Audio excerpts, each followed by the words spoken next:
ദശമുഖനോ മോക്ഷത്തിനൊരു പടി കടന്നയ്യ.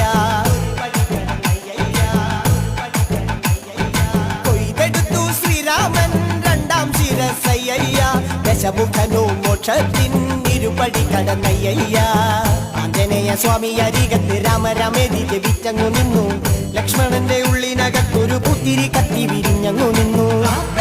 ശ്രീരാമ വരമരുളൂ ശ്രീരാമ, പ്രാർത്ഥന കേൾക്കാനിനിയും വൈകരുതേ നീ. ഒന്നാനാം അമ്പെടുത്ത് രാമനയണ നേരമതയോ ലങ്കേശൻ രാവണന്റെ നെഞ്ചിലിടുത്തിയായി. വല്ലാതെ മോഹമുണർന്നു മൈഥിലിയെ കട്ടതുകൊണ്ട്. എന്തെല്ലാം പുകില് വന്നെന്റെ കൈലാസനാഥ.